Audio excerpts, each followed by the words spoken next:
Кыз болуунун сырлары, кыздар, интим гимнастика жасап койсом кыз болуп калам да болду дебеш керек. Аял өзүнүн сырткы келбети менен, жан дүйнөсү менен да иштөө керек. Тамактануусуна көзөмөл кылуу керек. Интим гимнастика жасайсыз, ооба, кыныңыз таарыйт, кыныңыз кыз болду, бирок тилиңиз да кыз болуш керек.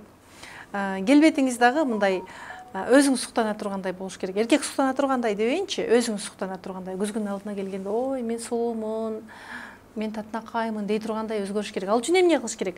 Басканыңыздан баштап көзөмөлдөйсүз. Басканда так бир линия менен басасыз. Мына таманыңызды койдуңуз, экинчи таманды коюңуз.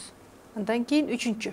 Мына ушинтип үйрөнүңүз. Басканда жыгылып, монтип эмес, мындай түз, татынакай басканды үйрөнүңүз.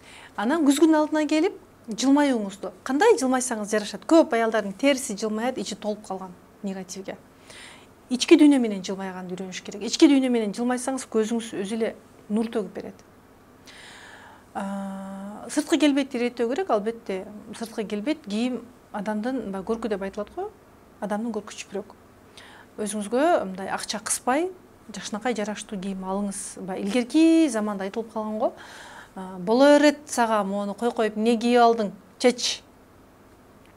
Кир көтөрүмдүүдө ки, жамакты ки, эч нерсе болбойт деген замандан биз өткөнбүз. Бала кезде ушундай чоңоюп, ошол система менен жашап атабыз.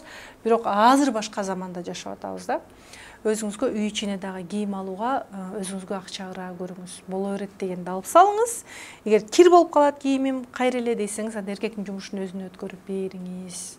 Сураанып өткөрүп бериңиз. Мен кылбайм. Жаса өзүң, мен чарчадым эмес.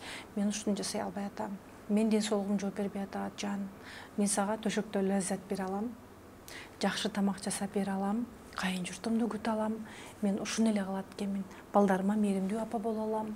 Мен башка нерсе колумдан келбей атат, жан, деп айтыңыз. Туура диалог, коммуникация керек. Чарчап туруп, мен кыла албай атам, монтип атам деп жертва болуп эмес, королева состояниесинде айтуу керек. Королева балымды айтыңыз.